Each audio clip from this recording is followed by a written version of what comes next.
Yeah. With Out of the Bowl, G. Bush and Jeff Lloyd. Nick Chubb just scored a touchdown. I saw the fireworks go off. I'm looking at FirstEnergy Stadium. Bull is ahead of us on the stream, so he saw the play in action. Yes, sir. And guys, for the first time since 1993, barring any catastrophic meltdown here in the final 2 minutes, the Cleveland Browns are 2-0. G, we'll start with you as a lifelong Brownie. Jeff will get to you next, but 29 years is a long time, man. I was 0 years old when the last time they were 2-0. Heck, I'm 41 years old, and we don't see it all that often, man. I'll take it, like I said before, we'll take it any way we can get it. But right now, the Cleveland Browns are doing what they need to do as far as learning how to win football games. I continue to say it. There was a point in time the Cleveland Browns would have found a way to lose these type games. I know they have some different things they need to clean up, but the 2-0 is the exact way we need to do it. And all that matters is we get the next win, clean something up, and we'll move to Thursday night. But so far, 2 wins. I love it. Let me tell you something, guys. Yeah. Let me tell you something, guys. Everybody said the Jets had a good run defense coming into this game. They shut down Lamar Jackson. We saw Lamar Jackson, the Ravens, just go wild today against Miami, which has a really good defense. We know that. And they're dominating that game. And what did we say all week, G? What did I'm sure you and Jeff say all week? It don't matter. Give Nick Chubb the ball. You can't stop him. He had a great first drive, and then they kind of, they were plotting a little in the running game for a good chunk of the middle of the game. But what always happens late in the game is Nick Chubb wears you down. I would have liked to see, last week we saw Chubb and Hunt together in the backfield. I don't know if we saw it at all today. Not much. Nope. None. But I did Nick Chubb just running hard, and in the end, he probably falls short of 100 yards today, but just grinding out 87 yards on 17 carries. Kareem Hunt, 13 for 58, 3 touchdowns on the ground. Chubb had another 26 yards via the air. Man, the running game. But, Jeff, Jacoby Brissett played pretty well today, too. See, this was the thing for me this week, and I kind of put this tweet out this morning. If Jacoby Brissett was going to play faster, was going to play more efficient, you saw that early with a couple of completions to Harrison Bryant. The thing you saw that impressed you with Jacoby Brissett today is, look, I don't think any of us thought he was going to be able to move like he did. And he took a lot of serious hits today low. But even though he was like trying to run with the ball, and there were so many people in his face, started to Bryant, 30-something yards, turned out to be a big, big completion. And that got the 9 guys out of the box in the second half. And guess what? You do that, that's picking your own poison, because once Nick Chubb or Kareem Hunt get 3, 4, 5 yards ahead of steam, they're going to be punishing. And Kareem, it's crazy. There's 3 guys, and I'm just going to launch myself into the air and see if I can get the first down. It's a dangerous style of football. But you see the way Kareem and Nick play off of each other. And that was key because of the play of Jacoby Brissett. 22 of 28, I think, were the final numbers. There were some big ones. We got Amari Cooper. We saw the total package that Amari Cooper. It was really exciting to see the way this unfolded. Defensively, and we're going to get this, there were maybe some lapses, or it was soft, and none of us are happy about it. But the offensive side of the ball, they need to be able to show this defense that, look, we can do what you need us to do if you guys do your thing. And the Browns were able to close it out on the defensive side of the ball. The Browns offense was, I would say, was continuous throughout the day, maybe a tiny lapse here and there. But Jacoby Brissett, the running game, getting the stars involved, even David Njoku with a key drop, which seemed like it at the time. But the key players for the Browns offense all did their thing today. Yeah, guys. Before we get into the next big bowl, real quick, we started last week's show with the emotion of Cade York kicking the 58-yarder. He just missed the extra point, Bull, so. Oh, my God, the Jets just scored a long touchdown. That is just embarrassing. Are you serious? What is going on? Long touchdown. Flacco, I don't know who caught the ball. Long touchdown just made it 30-23, pending the extra point. Still a minute and a half to go. Corey Davis, long touchdown. Must have been like 50 My yards. apologies to all the gamblers out there. Well, they're still – that's true. If they hit the extra point, they're not going to be covering because the line was 6.5. 6.5. Well, G. Bush, let's talk about the secondary real quick. By the way, hold on. 65-yard touchdown, that throw. I mean, how does he get wide open? What happened there? We got to talk to Tyvis. The secondary's been awful in this game. Terrible blown coverage. And G. Bush, I want you to touch on this, but there was a lot of 3rd and longs where they were just playing deep zone and letting the Jets get massive chunks, and then to blow a coverage in this situation where the only thing you can't do for the second week in a row is get beat deep for a 65-yard bomb. It's inexcusable. It's inexcusable. And I'm tired of it. I'm tired of saying we got to clean it up. I'm tired of guys, every time somebody catches a football, they're looking around each other. Whose man is that? Who do we have? If your scheme is that difficult, pare it down.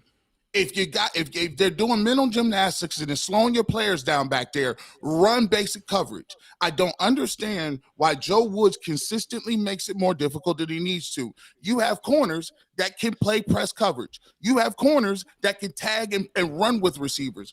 We don't see any of that. When you consistently give Joe Flacco an opportunity to walk down the field with these huge, big-time plays, you have to answer for that as a defensive coordinator. And now you can set a precedence with this in letting guys come back and put points on the board. And this game is way closer than it should have been. The offense had them off the field. The offense was putting the game away. And now you're doing this. It's unexcusable, man. You got to answer for that in the press conference, man. Hey, by the way, guys, how about this? The Dolphins just tied the Ravens at 35. They tied it up.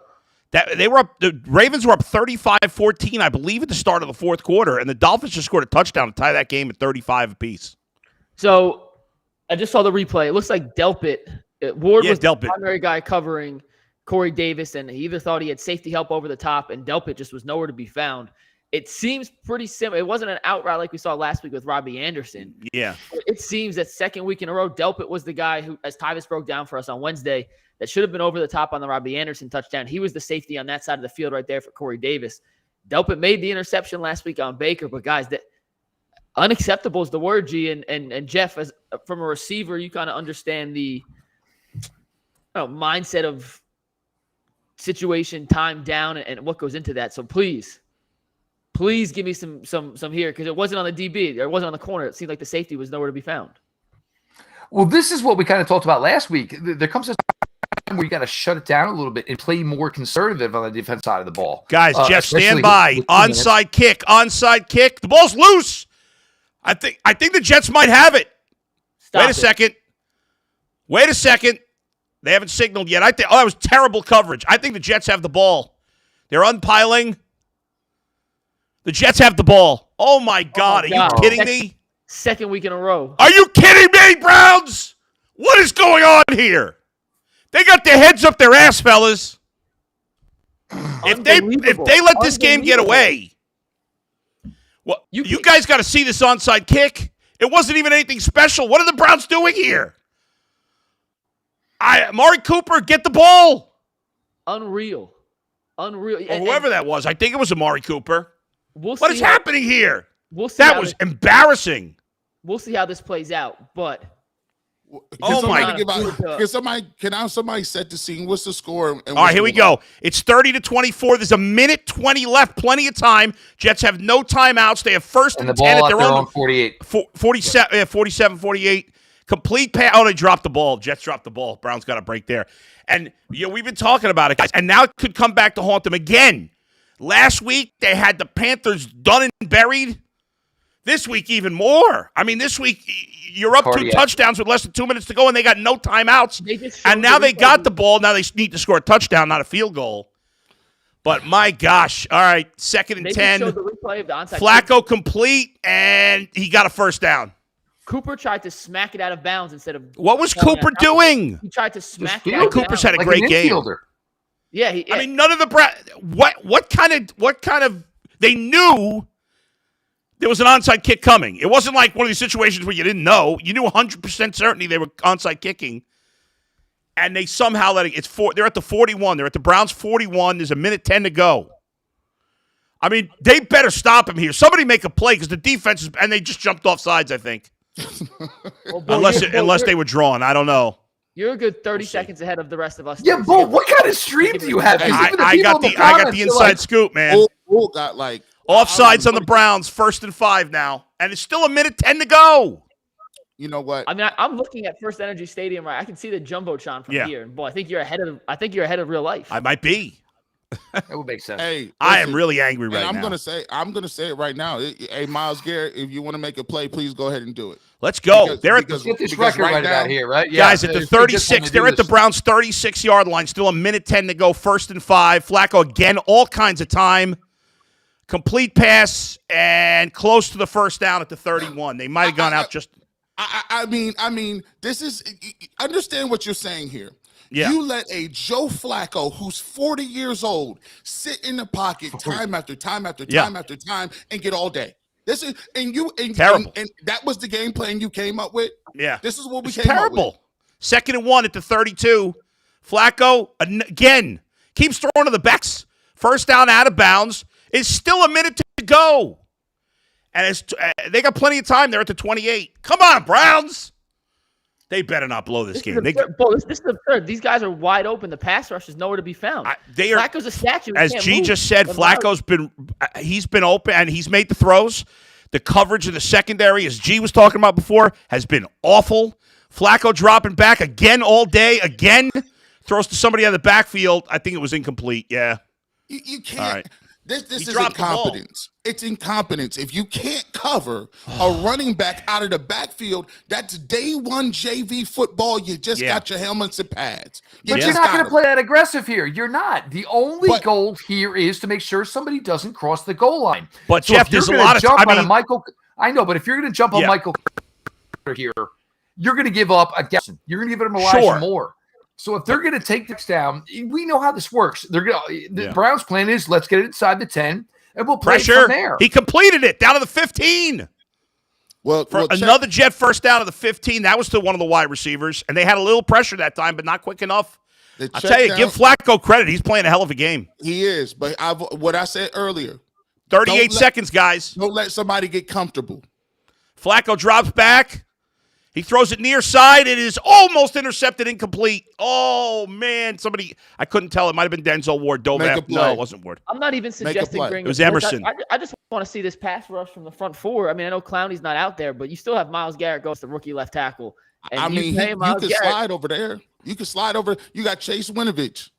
You can slide. You can triple team Myles Garrett right now. Give me All right, out- guys, let me doesn't- set it. It Let me doesn't set it matter. for you. 30 seconds left.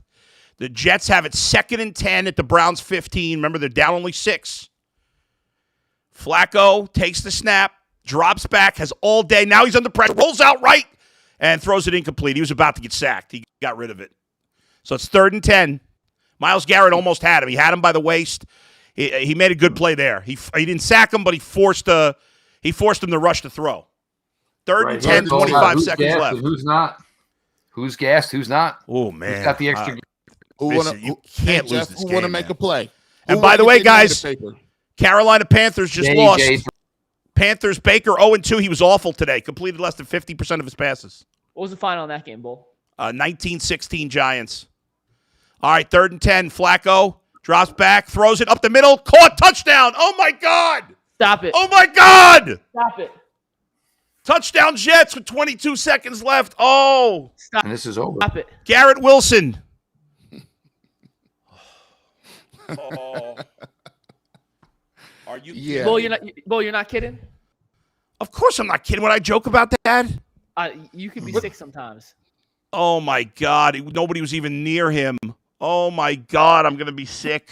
I don't know. The fans must be throwing up like I was on Monday. This is awful. Oh my. What a horrendous There was no one within 3 yards. extra of him. point. Could they miss it? We'll see. Hopefully they block it. Maybe pull a miracle here. 30-30 extra point is good. Oh, no. Answer for it. They're gonna have to answer. Oh, They're gonna have to This- answer. They're gonna have to answer for it, man. This is the You know, most this is a- demoralizing outcome Guys, humanly possible in a game where Jacoby Brissett played up to the A++ caliber of what he can do. he can't play You cannot better. afford to lose a game to Joe Flacco like that. Jacoby Brissett played as well as he can. You're playing the Jets at home. You're up 13 with less than 2 minutes to go. They have no timeouts, and now they have the lead.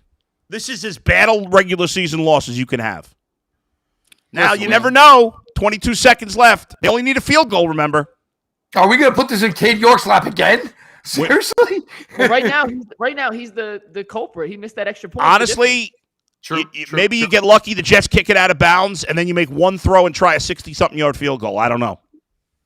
Browns do have one timeout. Oh, I cannot believe this. I'm not even a Browns fan. I'm sick to my stomach. This is, I mean, I don't even know what to say. This whole drive, I was nervous, but I said, there's no way the Jets are going to score. No way they're going to score. Why? Why did you I don't know. I just didn't. Like, they can't lose to the Jets. There's no way they'll let it. I mean, listen, football is an easy sport. All right, it's a touchback. So they're going to be at the 25. What's the longest we can try a field goal? 6? Can they try a 70-yarder? I would think you got to think like 62, 63 legitimately.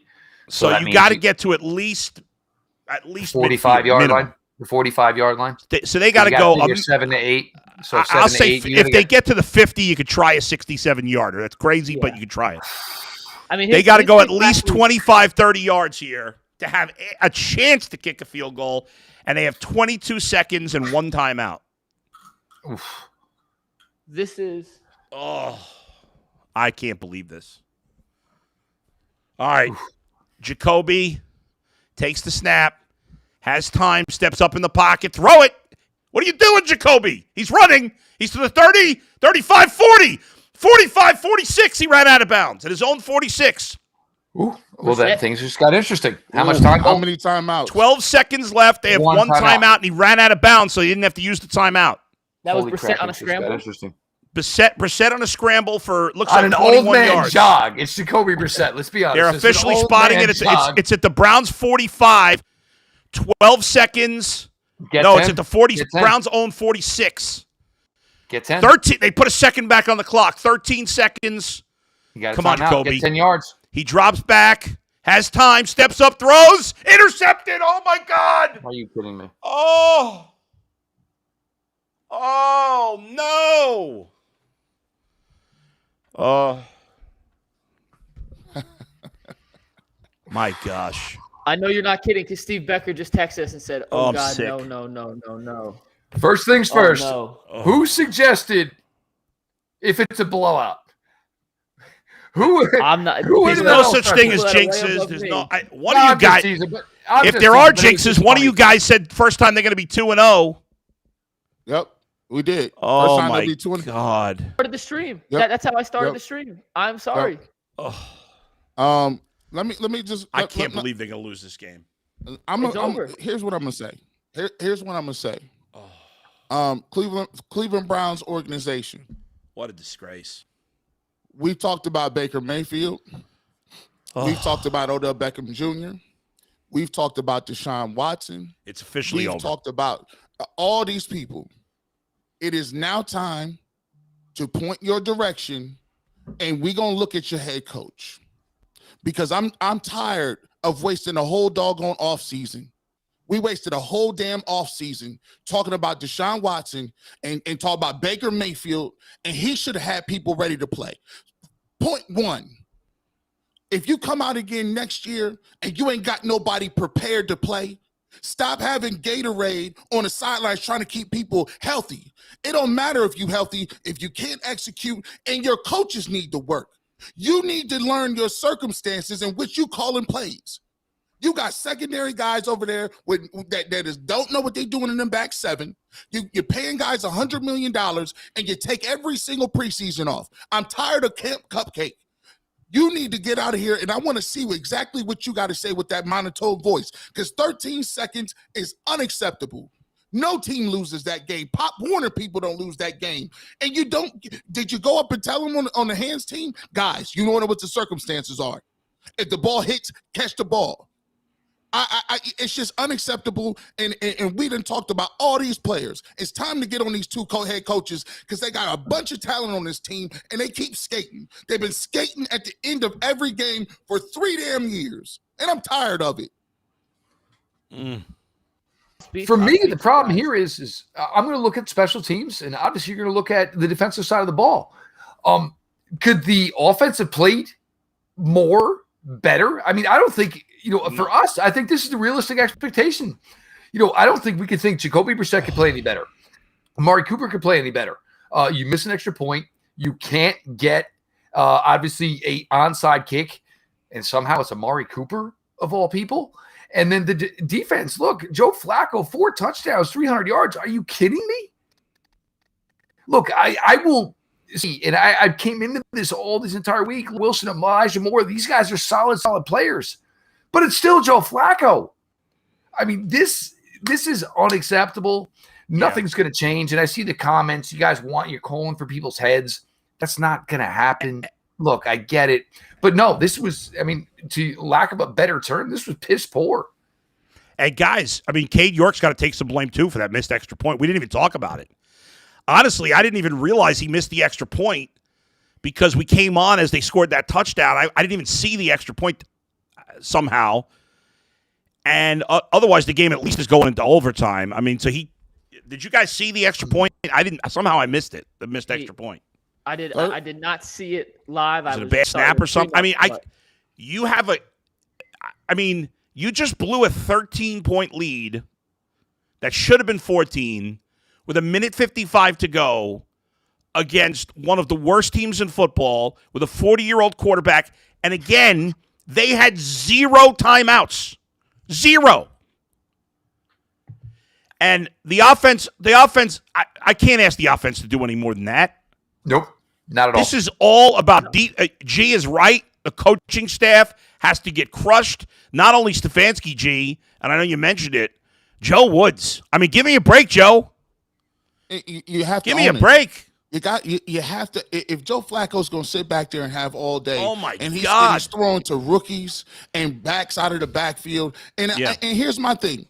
I don't have a problem if you're playing close and tight and a guy make a play on you. If he gonna go up on you, catch the ball and make a play, I don't have a problem with that. But I sure as hell got a problem if people just walking around in the back. They didn't earn that. There's blown coverages, and how can you give up a 65-yard touchdown pass and keep everything in front of you? Crazy. And here's my problem. You see him on the sideline, you look at Joe Woods' face, you look at Stefanski's face. Is they putting fear in guys? Listen, nobody behind you. They sit over here with these press blocks looking like what are you doing? Ain't nothing on the sheet. Coach them up, coach. Good gracious, man.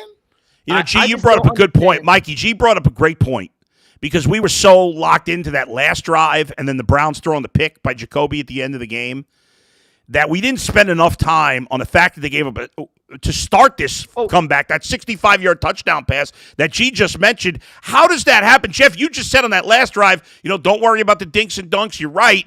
Well, if they made him dink and dunk both of those drives, they wouldn't have had enough time. But how do you give up a 65-yard touchdown when the other team's got less than 2 minutes down 13? Like, that should never happen, ever. Nope. Well, never. Cover 4. Cover 4. That is all you do in that situation. Oh, my God. Nobody gets behind ours. It's a blow. It is an absolute blown coverage. And the thing is, it's Corey Davis. You're worried about Wilson getting deep. You're worried about Elijah Moore getting deep. Corey Davis, you're not worried about him getting deep. And, inexcusable. Guys, let me give you a couple. Real quick, Mikey, couple of quick updates because I know people are interested. The Steelers lost to the Patriots 17-14. The Ravens are up 38-35 on the Dolphins, and the Dolphins have the ball 2nd and goal with 19 seconds left. So hopefully the Browns will get a break here with all these other teams losing. Yeah, I was going to say, we would spend more time on it. We're going to get back to that play in a sec, but so many things happen in that 2-minute warning, that stretch of 120 game seconds that we started talking about one thing. Next thing you know, the onside kick happened immediately after, and we switched our attention. So we're going to go through all of what just happened in the last 3 hours here. Remember, if you haven't already, subscribe to the Ultimate Cleveland Sports Show. We're on Monday through Friday, 11:01, Locked On Browns. It's going to be a tough week as far as coverage goes if you are a Browns fan, because there's not – Mikey, touchdown Dolphins. Touchdown Dolphins. Everybody's going to be 1-1 at worst. Everybody's going to be 1-1 at worst in the North. 41-38 Miami, pending the extra point, 14 seconds left. It looks like they're going to win, but I don't know. Tua threw 5 touchdowns today. Oh, my God. How did the Ravens blow this game? They were 35-14 in the fourth quarter. They hired Joe Woods. LOL. So, G. Bush, I want to start with you here. For what just happened to happen, there has to be 6, 7, 8, 9 things that all go wrong simultaneously. And they all did. Starting from that blown coverage kick to letting the Jets march down the field to then throwing the interception, not getting a chance to kick. And it goes even further back to missing the PAT with Cade York. Is there any way to put in context how brutal of a stretch that was? And as someone new to Cleveland, where does this rank in most demoralizing regular season losses you guys can remember? I mean, start with you around the horn. There's all we found, and you knew to the state. We found every way to lose a game. We got a block extra point or block. You know it. They took it to the crib. We done lost every way as possible. This is not crazy. But here's what I'm saying. A lot of what we talk about with coaching, I don't just talk about X's and O's. It's leadership. It's leadership. It's getting how many times do we see guys tell the guys, everybody in the team, come on over here. Guys, we up 13. No mistakes. Lock in. Understand your assignments. And if you got something, call timeout. If you don't know what you're supposed to do, call timeout. We cannot afford to do that. Special teams. If you gave up the big gut punch for the 65 yards, you gather the special teams, the hands team. Come on over here. Listen, guys, catch the ball, get down on the ground. No touching the ball, whatever. I see no communication between the leadership, which is your coaches, and the players. Sometimes you need to reset things. Guys, I know we missed that one, 65 yards. It's time to reset, time to get locked in, because if we get this, we salt the game away, we take it in and go home. And guess what? 30 other teams in the league do that every single week, and we can't seem to get it done. You have to ask yourself, why? Jeff? And guys, let me throw something else at you here. I just got to look. I got to look back and go to the last Brown when the Browns scored the touchdown to go up 30-17. Right? They had it. They scored the touchdown on first down, and that play ended at a 2-minute warning. Think about this, guys. And we didn't say it at the time, but I'm just thinking about it now. And it's not our job to know this. And I know you never think you're going to blow a 2-touchdown lead. But if you think about it, the Browns had just gotten the first down, right? Before the touchdown. And then the Jets called their last time out with 2:04 left. Shouldn't the Browns have just taken 3 knees? Or at least 2 knees? Or to waste some time, waste some clock? The Jets had no timeouts. So on that first down play, if they had taken a knee or whatever, now you could say, well, but if you don't score, then you're only up 10 points. But you could have gotten the clock down to like a minute or maybe under a minute, and you would have been, even if you had to settle for a field goal, you'd be up by 10 with under a minute to go, and they have no timeouts. No. No? You're not buying that? I scores, bro. I think you could play the results game, and it obviously didn't work, but they missed an extra point. Everything had to go right for the Jets for that to happen. Everything did go right for the Jets. Everything went wrong. There are so many little caveats for that to happen. Amari Cooper recovers the onside kick. Cade York doesn't miss the extra point. They don't blow a coverage. They make one more tackle in bounds. Joe Flacco doesn't turn into 2012 Joe Flacco in the playoff run in the fourth quarter. I mean, we actually got to give Joe Flacco some credit. Joe Flacco actually played a hell of a game, guys. He did, but the Browns just did he play a hell of a game, or did the Browns let him play a hell of a game? Right? I think that's where you're going with this. Yeah, I think it's both. Right? I mean, Flacco played pretty well. He did what he had to do, but the Browns secondary was awful. How are guys? These are young receivers. You said it, Jeff. I think as we were going on, we talked about it all week. The Jets have some talent at the skill positions, right? They don't have any superstars, at least not yet. They have good, young, unproven talent, right? So I get it. They're not easy to deal with. However, their offensive line is trash, and you wouldn't have known it in this game. And those Jets players looked like veterans. How are these young, inexperienced wide receivers outside of Corey Davis running around free? And how are they outfoxing the Browns? That's exactly what happened. That the Jets and their inexperienced receivers and their inexperienced offensive coordinator outfoxed the Browns defense and defensive coordinator to an embarrassing degree. Fair question. Absolutely fair question. And the Jets have the better personnel. They have more time together, played together.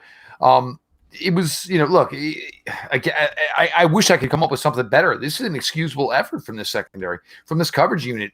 And it's not like the Browns didn't try to do everything they could for this. There were times that Browns played 3 defensive linemen and had 8 in coverage. And there was Breece Hall uncovered for a touchdown.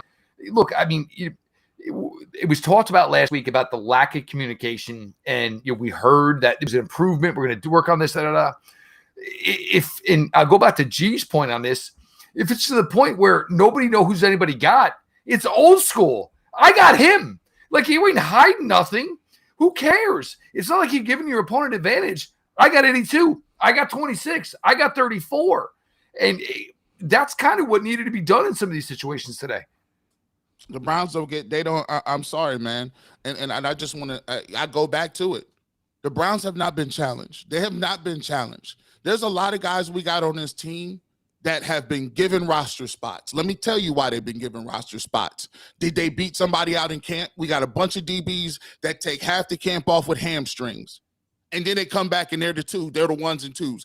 Hey, Grant Delpit, hey, I haven't seen it. I'm sorry. I haven't seen it. If you can't give me what I need, I'm tired of it looking at it. Because if you're not playing in preseason, my thing is, when did these guys make so many plays that said that they were guaranteed to be? John Johnson, you got a bag of money. And I'm looking at you way too many times. Like, he's been a huge disappointment.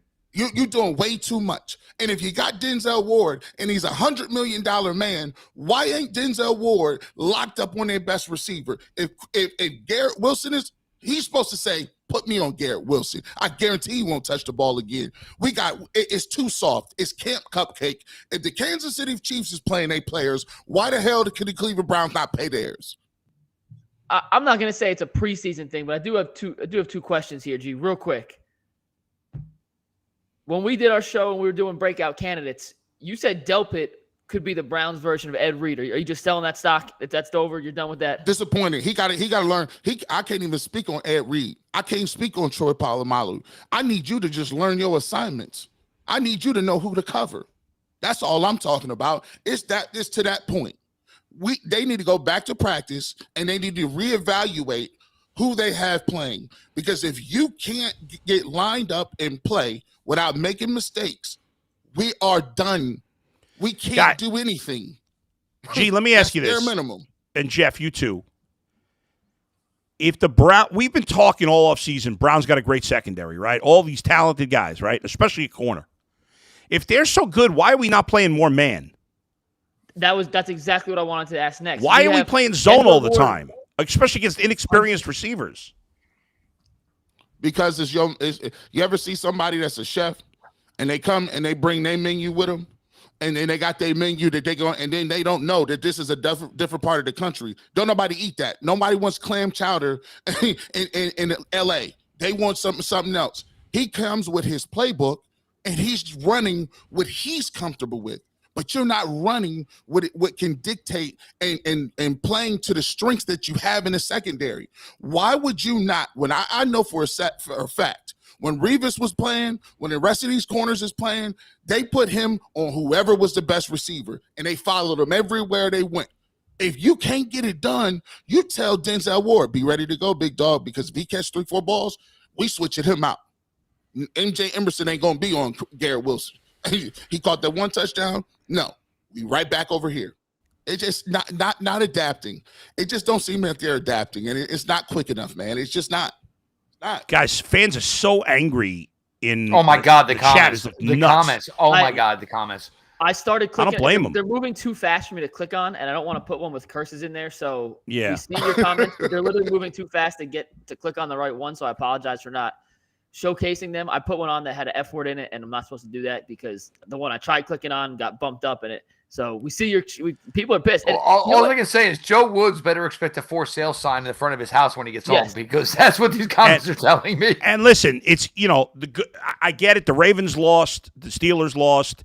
Even if the Bengals win today, all 4 teams will be 1-1. You get Pittsburgh next week. You haven't played a conference game yet. Here's the deal, guys. We knew. Like, this is a game that should have been had, Adam. You know this. We all know you had to win this game. If you're gonna give Deshaun Watson a chance late in the year, the schedule, this was it. You had to go at minimum 3-1, and I thought they really needed to go 4-0 in these games. They had a exactly. perfect So now you're opportunity. saying we'll beat the Chargers, we'll beat the Bills. No, that's not as realistic as taking care of the Jets with Joe Flacco. I absolutely get it. Coming into today, the Jets were ranked 32nd in all three of the major power rankings. Now, they played better than what we would assume is the worst team in football, but still, those are opportunities on the schedule that have to be W's when your quarterback is Jacoby Brissett, when you're up 13 with 155 to go. Oh, my God. We talking Bills? Bills? That's what I'm saying. Garrett, this is the thing. You now have to say, I got to try to steal a game against them or the Patriots or the Chargers because you basically busted your tire here and had a flat tire against the Jets. This is the thing that could not happen today. These were the games that were on the slate, were winnable. God forbid, Joe Thomas recognized in the Ring of Honor. You had thought Miles was going to get a record 1-0 for the first time since 2004. You lose at home to this Jets, to Joe Flacco. And look, Joe Flacco's 37. He's not 40, but I get it, guys. There's no difference. And but by the way, it's a pattern because they should have lost last week. Instead of coming out understanding what they needed to do this week and not let last week happen, they let it repeat. Yeah. And that is a sign of not letting guys and not having guys ready to go and understanding what the moment is. But I will tell you something. I'm not going to be doom and gloom for everybody. I'm going to talk about Jacoby Brissett because I'm going to tell you what. I'm not even worried about the kudos. Well, before you do, before you get to let's get back to the good in a minute. You're right. We got to talk about some of the positive.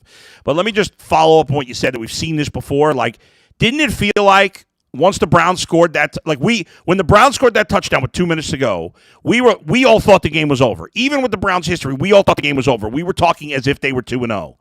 And it feels like the Browns played those final 2 minutes as if they had already won the game. Like, we did our job for 58 minutes. The game's over. No big deal. They played like the game was over. And you can't ever do that. This is the freaking NFL. Somebody said literally the way they lose, it's like the movies, man. This is like Game of Thrones and the Red Wedding. Like, you're like, oh, man, the Starks is about to win the war. No, you ain't. Everybody got to go. You mean everybody died? Yeah, everybody died. The mom, the dad, spoiler alert, everybody died in there. That's the way the Browns lose, man. It's crazy. And you go from this high of high, like you're high, you're intoxicated. You're looking at, hey, we got to step on these guys. We 2-0, they lost the game. They need to do this, right? These are the games they have to do to compete. And then you waste a performance like what Jacoby Brissett gave you, man. That hurt. That hurts, bro. Let me ask you guys a question. And Jeff, I want to start with you here. We saw them almost blow a lead. Well, they did blow the lead last week. They came back and salvaged the win thanks to Cade's 8-yard field goal. Throughout practice, do you think that was addressed in the fourth quarter or how to put a team away in the fourth quarter? Because this is now 2 weeks in a row with a new team with veteran leadership, especially on the defensive side of the ball, between Myles Garrett, Denzel Ward, Anthony Walker. These are not young guys that are the leaders of this defense. And to allow two separate teams with subpar offenses to come back in consecutive weeks, that had to have been talked about throughout practice. The additional drills had to have been addressed over the last 6 days. And for it to happen again, frankly, it's unacceptable in my mind. No, I'm certainly not going to give a free pass, but it is very, very hard to replicate this type of urgency. But you look, and if you want Jake Trotter, put it up there. I mean, Corey Davis, who is not a fast wide receiver, there's 3 Browns defensive backs chasing him. Like, what are you doing in that scenario? At that scenario, it's probably 3 defensive linemen and then 8 in the secondary, all 10 yards off the ball. Like, why? How does that even happen? And look, for Miles, and I understand it, these guys get gassed. You're pass rushing as many times as Joe Flacco. So you bail them out. You understand that they may not be able to get home by dropping as deep as you possibly can. The no timeouts thing, it's inexcusable again at that part. Because the Jets, yes, the game was working, but everything was to your advantage. And, look, any of us, you play in the backyard. There's 1 drive left. Okay, well, everybody go stand on the goal line. That's literally what you do in these scenarios. And I don't want to hear communication. And look, I am a big Joe Woods advocate, but like, what are you doing here? what's the assignment? Because when I have 2 or 3 guys on 5, 6 plays saying, well, did you have him or did I have him? Because that's a serious issue. And it's not like any of these guys are new to each other other than Martin Emerson. You're going to question it, G. You know it. No? We're going to have a little fun in the chat. So here's what we're going to do. We're going to play a game called What Happened to That Guy? We're going to play, did you even know they were playing today? So you in the chat, you put a name up there of somebody that you didn't even know was playing. Because for me, I'll start it off. Anthony Walker, I didn't know you dressed today, big dog. How about this? How about Anthony Schwartz? And Donovan Peoples-Jones, they combined for 0 catches and 0 yards today, guys. Yeah. Donovan Peoples-Jones. I will say I think some of that is because Cooper and Njoku were heavily involved today. But like, where was like the whole thing was like, where is the palette? You know, the food palette of the offense. What was everybody else? Anthony and David Bell. Yep. Denzel Ward. I mean, you the highest paid corner in the game. The highest paid. So you Deion Sanders, you Darrell Revis, you're Darrell Green. You supposed to go over to Joe Woods and get on the phone and say, yeah, I make over $100 million. So here's what we're going to do. I'm tired of seeing Garrett Wilson catch the ball. I'm on him now. I mean, let's go. Take ownership. Did not know he was playing. There was a couple guys who we expected to have bigger performance and didn't. I mean, I'm not sure if Anthony Shea. I'm honest. I don't remember him being out there much. I saw Anthony early, very early, and it was like a fake jet sweep where he ran motion. But after that, I don't remember seeing him. I didn't remember seeing him. I remember seeing David. Yeah, in the end, though, again, as we mentioned before, the offense did enough to win this game. I can't blame the offense. I know they scored 30. If you told me Jacoby, the rest of these guys were going to drop 30, they should win game. This one, it's on the defense. If the Browns can score 30 with Jacoby Brissett, I'm not going to disagree with you there, Bull. Definitely not. Yeah. But and even keep in mind, you had the Jerome Ford kickoff return early, which was a coup for the Browns. But no, I mean, if this Browns offense is going to drop 30 on anybody, you better win. This defense has way too many talented players, way too many guys, and Garrett, making the cash, making the cheddar. These guys have way too many high players on the defense side of the ball to lose this game the way they did. If Joe Woods can't adjust his offense to the defense to the talent he has, then he can't be the defensive coordinator. It's that simple. I don't understand. I mean, you got all these great corners, supposedly. Let's see them lock guys down. Who would have known you missed Greedy Williams that bad? I mean, who would have? Oh, gee, I love you to death. Gee, I love you to death. I don't know. He would have done any better. See if he's healthy, he ain't taking no. Even if he's healthy, he ain't getting no reps. Hey, and I just say this. They got a very short week. They got a short turnaround. Yep. One of the I'm not a person that like to think of I do not like to think of the bright side. Yeah. You got a game in a couple days. The Steelers' offense has been awful through 2 games. Awful. You might want to flush this because I'm going to tell you something. Pittsburgh ain't going to come in here feeling sorry for you, bro. If you can't get these guys down, Deontay Johnson, Chase Claypool, Pickens, they're going to be all ready to go in here. And myself, too, I look at it this way. They couldn't even stop the backside of the backfield. They dinked and dunked and checked down to the backs. Najee Harris will have 1,000 yards in the air, too. They got to get this fixed and immediately. And if that means going to strict cover 2 or what happened to bumper run coverage? Did they throw that away? What happened to that coverage? Bo, do you like the short turnaround coming off a loss like this, or would you prefer? I do. Absolutely. I love it. I love it because this is, right now, if you're in that locker room, I got to imagine this is a devastating loss. It just does.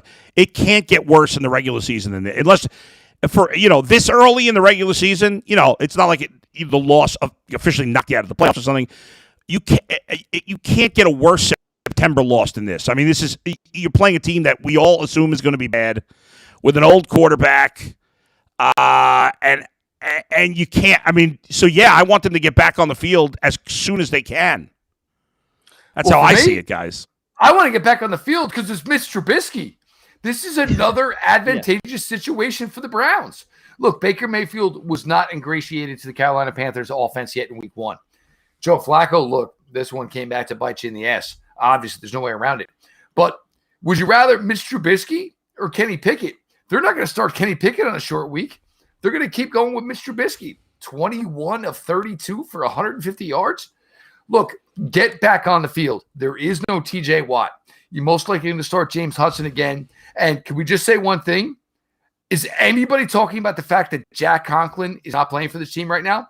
No, they're not, because James Hudson is out there doing his job, handling his business. So Jack Conklin, maybe it'll be Atlanta in week 4. We'll see the way that works out.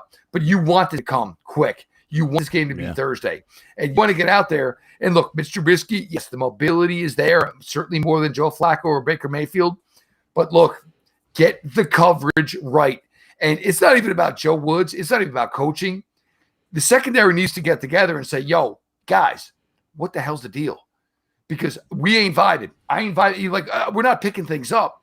And they're all big-time players, all played in big-time situations, all played at big-time colleges. It's not necessarily on what Joe Woods is calling on them. Why are we having these gaps? Because obviously we're not getting what we need to do with each other before the ball is snapped. It's not on Joe Woods. It is. On the show this week. Players play. Coaches coach. And this is on the players. It's for me, I look at it like this. And I always say this, and people say, well, you can't say that. If you're playing for a certain coach, you know you might mess up and you might never play again. If you play for Mike Tomlin and you bull on coverages, you might not even get your minutes back. You'll be running down on kickoff. And you already know what it is with Belichick, because they understand one thing. Everybody has to have a healthy level of fear. Everyone in the world, right? When you go to your job, they tell you, hey, if you don't do this, you need to write somebody up once in a while, because it gives them that, oh, this is real. I could get fired. I could get my spot taken. Not only do our coaches don't seem like they given that type of fire, but I haven't seen no examples made. I don't even see them on the sidelines coaching it up, where it's like, hey guys, this is no, we're not about to do that. I need to see a couple of fights. Where's the fire at? Who's the leader back there saying, no, this ain't acceptable? It's too light for me. And I'll tell you guys, I'll be looking forward to Tyvis's breakdown of what happened in the secondary. Because, last week it kind of went south in the fourth quarter, and that happened again late. But to me, the defense was not playing well enough the entire game. I mean, think about if they played a really good offense today. I thought the defense was awful the whole game. And there's no excuse for that whatsoever when you're playing an old quarterback and an inexperienced group of skill position players. And they had a makeshift offensive line. Their number one tight end was out, their veteran tight end. And we collapsed. They collapsed. It's just. Well, to put this into context for you, Bull, the Jets were only able to score a touchdown on the Ravens in absolute garbage time last week on the final drive of the game. And then Tua Tagovailoa throws 5 touchdowns. I don't know what the final score, I think 38-42. 42-38. So they put up 42 points against that team, which means Ravens defense. By the way, and the Dolphins, yet another team that are on the Browns schedule when they do not have exactly. I want to get back to something Jeff said before we pivot here to Brissett, because we do have to talk about what numbers are center for Cleveland. But you can blame this frozen shot of Bull, by the way, is epic. It is a good frozen shot of Bull. I'm frozen. He was frozen. He was just that locked in. He was just dumb. But no, Jeff said you can blame the coaches, but the truth is, in certain situations, it's down to the players. I've never played cornerback in the NFL. I know when I'm up 13 points with less than 2 minutes to play, the only rule is don't let someone get behind me. Joe Woods, I can't imagine Joe Woods called cover 0 blitz, and there was no one supposed to be back there. That's on the players, and you could say there's miscommunication. That's true. All you have to know is don't get beat deep. And once again, I'm stupid. I played football. You can audible to it, though, even as defensive back. Yeah. There is nobody who's going to question Joe Woods if his secondary said, yo, this ain't vibing. We're not getting it. We're not. Okay, so you know what? We'll drop 3. We'll have 3 underneath. So guess what? The zone for completions is 20 to 25 yards. Okay, not 60. This is verbiage. This is simplicity. You can walk into a football game tomorrow in this situation and have this verbiage to understand this is what you do in this situation. So something's going on there, and it's ridiculous because there is way too much talent to have gaffes like they have today. I think that what needs to be brought to, I think what needs to be brought to the table is not only the coverage, but this is something that is way over the top egregious. Do you know that the percentage chance of getting onside kick is almost less than 4%? Yeah. Do you know the NFL almost talked about abolishing the whole play because it was not successful enough? 4%. But gee, it's even worse because that includes times where the team doesn't know it's coming. Surprise onside. What is that? I bet you the percentage of recovering an onside kick now, when you know for sure the team's doing an onside kick, it's got to be 1% at the most. It's still about 4%. No way. I bet you. I saw this number the other day. I bet there's not even a stat 4%. When it says. Bull, you got to think about it though. Bull, it's 3 or 4 out of 100. So yeah, I mean, the ball bounces. Yeah, it is. And the worst. Oh, what happened? The success rate in 2021 was 4.1%. The what? We lost Jeff. I guess to come back on. Yeah, what'd you say, Mikey, about the 4%? The success rate in 2021 on onside kicks was 4.1%. Yeah, right. But what I'm saying is that includes times where the team didn't know for sure an onside kick was coming, when you're more likely to recover it because the teams could be surprised. I bet you if you took just the times where the defense, where the receiving team knew it was coming, I bet you it's even lower than that. And the Browns didn't even touch the ball on that. What happened? Well, let me ask you guys this. Bull, you can start here. And then we do have to talk Brissett, and we'll get Jeff back in. We got to talk Brissett. Also, the 1,700 people watching, if you haven't subscribed to the Ultimate Cleveland Sports Show, do it. We will break this game down in total. We got 1,700 live right now? 1,700 live right now. Nice. Yeah, so that's great. And we'll be back Thursday night. We'll be back Thursday night. Click on any chats because they're going so fast. Subscribe to the channel. We'll be back Monday. And Lockdown Browns also with Jeff and G.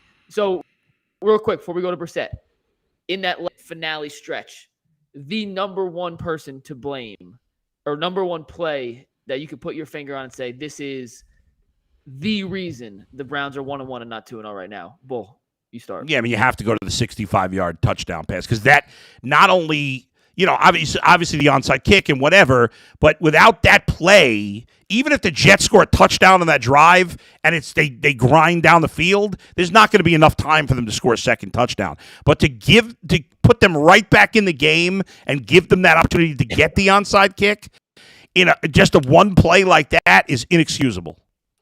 Barry says, I was able to download it even though the chat is moving 100 miles an hour. He said 1,700 people in the chat. 1,700 people say fire Joe Woods. I could read the comments. I just can't click on them because then they start scrolling up, and I don't want to click on the wrong one. It's nothing. Listen, it's really. I can't even. By the way, G, I gotta cut you off for a second because some guy just said unsubscribing you guys is because our inability to call out Joe Woods. Has this guy not been listening? Whatever your name is, you dope. You're gonna unsubscribe. We've been crushing Joe Woods this whole time. CC James Keogh. Maybe if he didn't have a stupid name in the chat room, you wouldn't be unsubscribing us like an idiot. I mean. I don't understand. Like, what do you mean? We've been destroying them the whole time. Killing Joe Woods. He's terrible. Man, I look at it like this, man. 65 yards, and you don't make them take another snap. That's the motto in the defense, right? Make them take another snap. They have no timeouts. If they want to go up and down the field and throw, you're supposed to cut the sidelines off. You keep everything in front of you. And here's the thing. He didn't do a good enough job of it, right? Because here's what you could do. You put 3 safeties in the middle of the field, and you play one in the middle of the field and tell him you got everything. You could play 3 safeties in the back. You can do that. See, it's called being creative. Other coaches will do it, and I'm afraid, I don't want to say this, but to me, our coaching staff is way too cookie cutter. It's way too. It's way too. Well, G, real quick, what do you think of the first? What do you think of the first 15 plays? I made a note that the first 15 plays, their opening script, that drive, I thought Stefanski and that staff did a really good job getting creative, finding creative ways to get guys open. But after that, it went back to Manila. I like Stefanski what he did offensively. I thought Jacoby Brissett played his tail off. My problem with Kevin Stefanski is he has to understand you're not just offensive coordinator, you're the head coach. And if you see something going on wrong on the other side of the football, it's your job to go over there and say, what the heck is going on, man? We good over here? Everybody is way too comfortable, man. Listen, he's an employee. Joe Woods, I like what he did at the end of last year, but people don't get lifetime passes. If Myles Garrett goes out there and he lays an egg, I can't come and say, well, Myles Garrett was great last year. No, it's about today. And Joe Woods didn't bring that game plan against a statuesque quarterback who was not mobile, and you let him get comfortable. When you let a pro get comfortable, you're going to have a hard time stopping him, because now he got his rhythm, he got his motion, he's comfortable, his receivers, the rookies feel good that they could play in a game like that. When you let them off the hook like that, you're going to have a hard time stopping them in the end, because they're already moving now. They feel great. Jeff, the question we asked before you lost connection was, in that final stretch, that last 2-minute collapse, what's the number one thing that you're going to put your finger on and remember as the reason the Browns are 1-1 and not 2-0? Both Bull and G said that deep bomb. So if you want to just take a different route, just to give us a little variance. No, I agree to it, but it's the coverage that showing. We did this last week. Make you go 12, 13, 14 plays. Not give you the opportunity for Robbie Anderson or for this week Corey Davis. That is the issue. Like you need to coach to gain circumstances. Stefanski, the offense, they did that. They did it the entire day. But when you get to this point, and look, 1:55 to go, up 13, and look, I don't even care about Cade York's miss. 1:55 to go. You're up 13, and you give up 14 points, 2 touchdowns on the defensive side of the ball.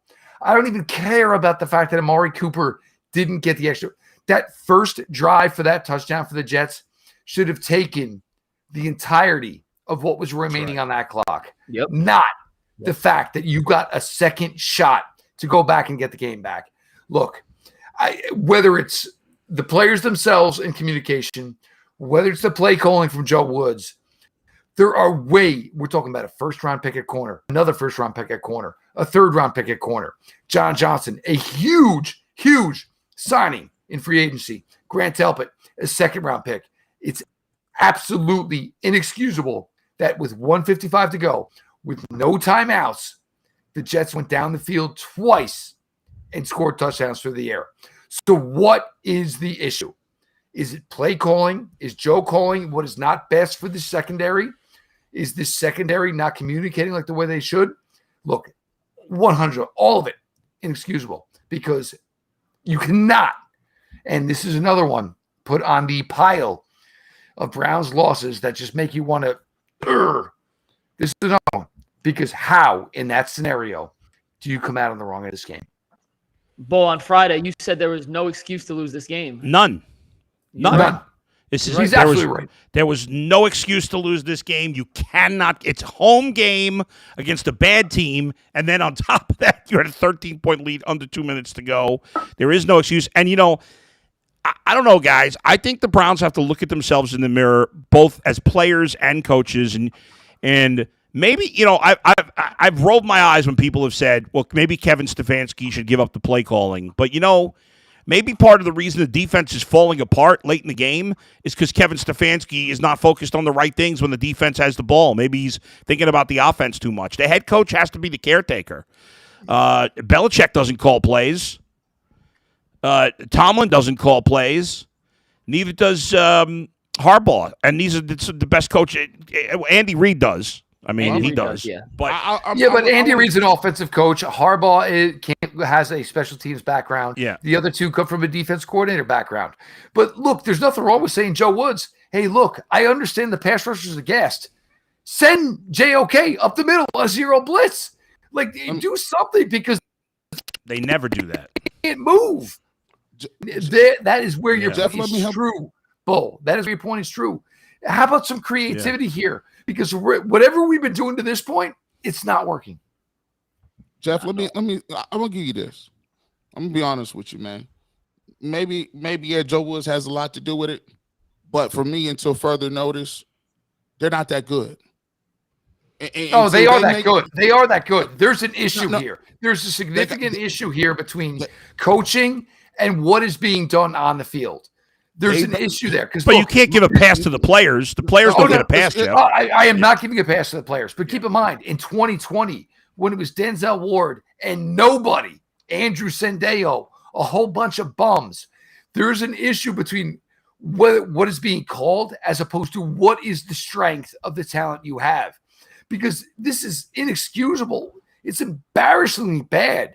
So either Joe Woods is calling schemes that do not fit his personnel, or his personnel is not executing the scheme that is called. There is a big dysfunction here. I don't know what it is, but there is. What I'm saying is at the end of the day, I'm the biggest Joe Woods critic in the game. I was calling him out 3 years ago. My point is this. I don't see guys making. See, if a defensive back knocks a football down and don't intercept it, that's a play you make. I don't see enough people saying, no, it's on me. I'm a playmaker. Just being in your position don't count. Just being on. Hey, coach, I was in my gap. Did you make a tackle? No, I was in my gap. That don't help us, son. I need playmakers, and I don't see enough of them on defense right now. Because when we play other teams go out and make plays. Joe Flacco made plays. Garrett Wilson made plays. We didn't have that. We didn't have, when the game was tight, somebody said, I'm the guy. I'm the man. I'm going to get a turnover. I'm going to get a strip. I'm going to get an interception. We didn't have it. And until we can get that to happen, everybody else there is cashing checks and being mediocre. You need more than mediocre if you want to be what you want to be. Yeah, in fact, they were the opposite. Guys were running free when the game was on the line. And, we thought, or at least I thought, guys, that the Browns would learn from that way the defense collapsed in the fourth quarter. Instead, it went the opposite. They played the entire game kind of like they did in the fourth quarter. The Jets were pretty much moving the ball at will for most of the day. And again, the Jets had a makeshift offensive line. They had a rookie tackle on one side and a not good veteran who just moved to left tackle this week. And there was very little pressure put on Flacco. There was very little impact behind the line of scrimmage, either in the run or the passing game, and that's really disappointing. No doubt. Like we said, we get to the good. I think Jacoby Brissett played with pride. I thought he was an example of what happens when you get eviscerated. Because last week he was on the end of these conversations. People was basically about to put him 6 feet under.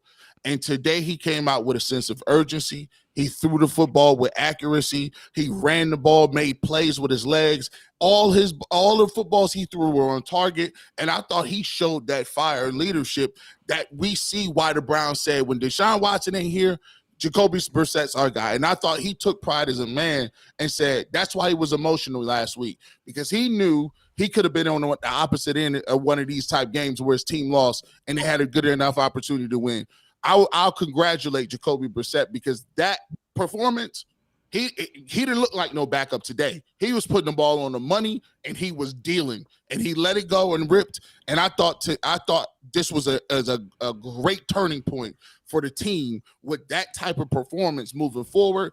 But unfortunately, we talked about why it didn't. But to me, Jacoby Brissett was brilliant today. Jacoby Brissett was solid. Amari Cooper was fantastic. Go ahead, Mike. Great game. Yes. Great game from Amari Cooper. Let me say this, Jeff, and then I'm sure you can tag on with it. But except on the onside kick. Jacoby Brissett A game isn't on the same level as some of the better quarterbacks. But today, Jacoby Brissett played an A+ game for Jacoby Brissett. And when that happens, the Browns needed to capitalize on those opportunities. I still want to see him. You can't tell from the TV angle where his eyes are looking, but everything was within that 15, 20-yard bubble. That's just how they're going to operate. I don't think you could ask for more than. But here's the thing, though, as far as the vertical game. This has been for the entire Stefanski regime. And we've talked about this a ton. It seems like they play an arena football league type game. Every now and then, just let it rip. Even if it's incomplete, you got to let people know we're going to challenge vertically. You have to do it. And this has been something that's gone on for 3 years now with Stefanski. And like, it's great to go 24 of 28 or 29. I don't know what the final numbers were, over 200. And in the late interception hurts, but where is the 18 completions, 19 completions where your quarterback threw for 305? The Browns cannot get the ball vertical in the passing game. And this has been the entirety of the Stefanski regime. That's partly, I think, that their receivers are more possession-type receivers than real natural burners, except for Schwartz, who, like you said, we only saw on the field for a couple You can't plays even today. say Schwartz is – I mean, he's – But they had Odell he Beckham barely Jr., played. but they had so many other guys, and Donovan every now and then can do it. I has been on this year's team, Jeff, especially with Brissett at quarterback, and I think when Watson, the rumor is that he's big vertically, and he has a big vertical arm. But you got to throw it. Jeff's right, though. You got to take a chance a couple of times. Just keep at him least. honest. Exactly, just to keep him honest, and that'll get 9 guys out of the box, 8 guys out of the box. You don't have to complete it, but it is throwing darts and trying to go 13, 14 plays. Where's the 5 for 75-yard drive that we see so many NFL teams succeed with? I don't care that it's Jacoby Brissett. It's still every now and then you should be able to back into one. Listen, I would like to personally and in the apologize end, to all Cleveland fans for that. Real quick, Bull, because Yeah. A&M has the same issue, and I like A&M. So football teams I support just refuse to throw the ball past 20 yards of line of scrimmage, and Jimbo Fisher's getting ripped apart in College Station for that exact same issue. Well, look, I love Brad. I love Florida State. I love Brad Johnson. I love his kid, but they don't have the guy who can necessarily do that. All right, you talk about nobody cares. Nobody cares about that. There it is. That's the way to say it. Oh my God, Texas! It's bad enough. I mentioned the Ravens score, a division rival, and people were yelling at me. You're talking about Texas A&M. No, I was just saying that offensive style fouls. But Bull, this is the most we can expect from Brissett. I'm not sure he can play a better game. He can't start to finish than he did today. No, he can't. The game is not on Jacoby Brissett at all. No, let me just be honest. No way at all. We shouldn't even mention it. We shouldn't even talk about it. No one's blaming Brissett. We're just talking about giving kudos where it's due. He played. Yes. By the way, we all lost. We all lost the headlines because nobody had the Jets winning. No, and we did. 2 of the 3. And I'm going to play the part of Bull last week. The Bengals are currently down 14-3 to the Dallas Cowboys. I see that. I got it on. The Cowboys just marching up and down the field so far. So, we got 5 minutes left, guys, before we wrap up here. We'll be back on the Ultimate Cleveland Sports Show, Lockdown Browns, coming up after this and tomorrow, Monday, Tuesday, Wednesday, short week with the Steelers coming in on Thursday. Get that working, baby. Take it away. It's almost your final take here. All right. So this is as bad as it gets. I mean, you cannot have a worse loss in September than this. And Browns fans know pain, they know misery, they know suffering. And this is going to be another one. And at the end of the year, if the Browns fall 1 game short of the playoffs, and maybe they won't even be close, or maybe in the end it won't matter. Either way. But if we're down the stretch and and the Browns are in the hunt and Watson comes back and he's playing well and they end up falling 1 game short, we're gonna look back at this game and say, how the hell did they lose to one of the worst teams in football with a backup 37-year-old quarterback with a 13-point lead? And let me tell you something else. I love Cade York. He's a good player, but he missed that extra point. And Browns fans, let's stop with people going bananas for a kicker. I mean, we're doing chants for a kicker. We got to be better than this. It's embarrassing. All right, let's stop singing songs for a kicker. I've never seen a fan base more obsessed with it. I'm annoyed about this, especially because he missed the extra point. He's got to make that kick. I don't care about his 70-yard field goals in practice. I need him to make that extra point. But ultimately, the defense sucked. All right? And we talked about that the defense had to carry this team. And the offense did more than you could have possibly imagined today. The offense has done their job, and the defense for the last 5 quarters has been awful. In the last 5 quarters, they've given up about 40-something points, 40-something points in the last 5 quarters to Baker Mayfield, who completed under 50% of his passes today, and Joe Flacco. And this was we were talking top 5, maybe the best defense. Right now, this defense sucks, and there's no excuse because unlike the offense, which has a new quarterback and new receivers and injuries on the offensive line, the defense is 100% healthy with no new faces outside of Emerson, right? It's all guys who have been here last year. The coach has been here. Everybody. They got no injuries except for Greedy Williams, and who cares about that? There is no excuse. If they play this way against the Jets and the Panthers, how are they going to play against the Chiefs and the Bills and the Bucks and the Dolphins and the Bengals and the Chargers and the Ravens? Are you kidding me? Man. Jeff, you're up. 1:55 to go. You are up 13. Your opponent has no timeouts, and somehow you lost this game. There's no answers. And this is what every one of them is going to face when they stand in front of a microphone. How do you lose under these circumstances? It's inexcusable. I don't want to hear, and even still, everything with coverage lapses and maybe the pass rush not getting home, I don't want to hear about it. You were literally in the ideal situation where you held every card, and somehow everybody walked out of FirstEnergy today on the wrong end of the stick. Look, I see the comments that are flowing in. Nobody's getting fired. Nobody's losing their jobs, but it has to improve. And I'll be honest with you, if we get into this Thursday night and we talk about some of these same things against the Pittsburgh Steelers, which will amplify any of those talks by 100, that's going to be an issue. But there is no way up 13 with 1:55 to go and your opponent having 0 timeouts, you're supposed to lose a football game. It's a terrible, terrible day. Again, I'm not calling for anybody's head, but this is one where you get in that locker room and you hope everybody, is even keel, because you can't have this. This is not the way the NFL works if you have any thoughts on being successful. Before G goes here, Nate Ulrich is reporting that Jadeveon Clowney is in a walking boot. Yeah, that was a big loss when he sprained his ankle. I don't think he played the rest of the game, but tough loss. It would make sense you're going to leave in that scenario. But the thing was the smile and the jog on the sidelines. It was like, yeah, the smile tells me a lot. The jog on the sidelines, you get it. Me and you probably are older members of this circuit. If I'm jogging like that on the sideline, that's not good. Not good at all. Final take here. Well, there was a nice show back in the 80s. I think it was Mad Max Beyond the Thunderdome, right? Yeah. And they had a soundtrack. They'd be like, "We don't need another hero," right? Well, it looks like y'all was looking for a hero, because I noticed something. Maybe the Cleveland Browns put a little too much stock in Deshaun Watson. Not the fact that they were wrong for going after him, but you can't ask for no savior. You can't ask for somebody. I want to be clear about this. Deshaun Watson is not going to come in on a white steed and be the Messiah, and they're going to shower him and he's going to carry the team to the play. No. See, it's a lot of people that's supposed to look themselves in the face, and the coaching staff need to too, because we've been talking about 10 games and 11 games and getting Watson back and all that. No. You got stuff on the ground you need to work on. Y'all waiting for Deshaun. Deshaun Watson ain't going to bat no passes down. Deshaun Watson is not going to come on the field and get the safeties lined up. Deshaun Watson ain't getting turnovers, and he sure as heck ain't going to come back and recover onside kick. People have gotten a little bit too complacent.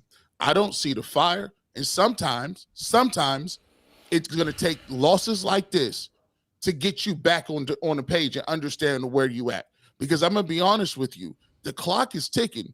They might not get fired, Jeff. I ain't asking for nobody's head.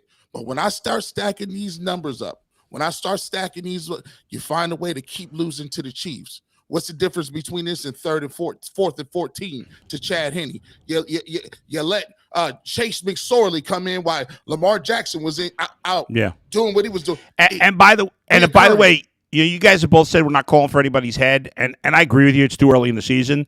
But if Joe Woods doesn't get this defense on track soon, he has to be fired, because they are paying a ton of money to a lot of guys in this defense. They have the players, and the players you can't fire all the players.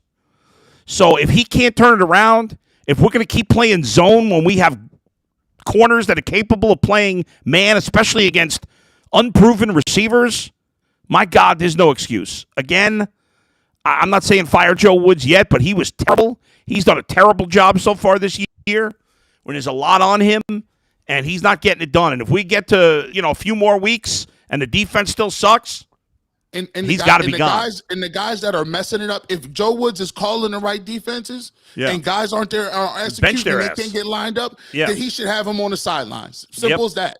We can't afford to move forward. I absolutely agree with both of you, because the issue is what's and this goes back to what I was saying, is what is the issue between the defense that's being called and the execution of it?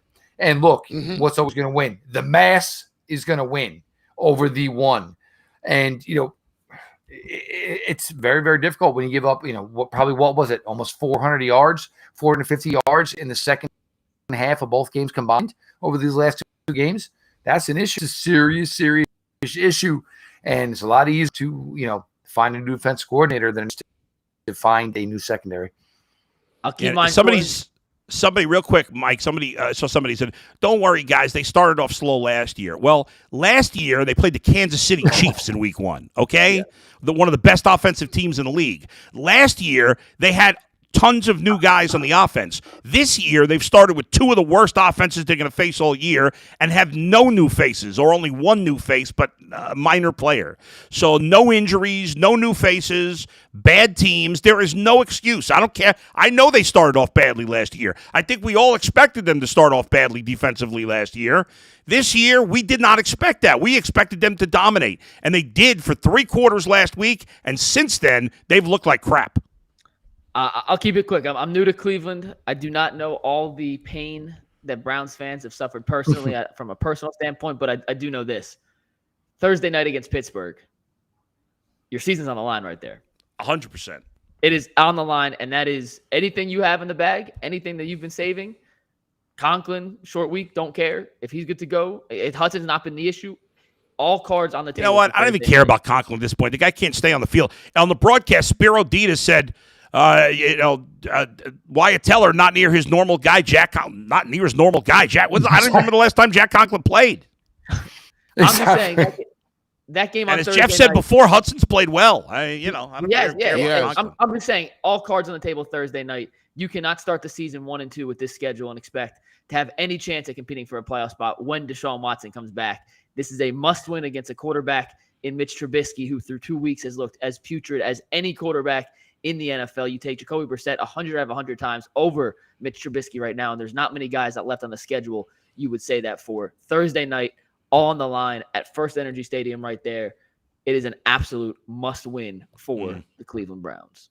It's time to stop talking about what other people are garbage. That's it.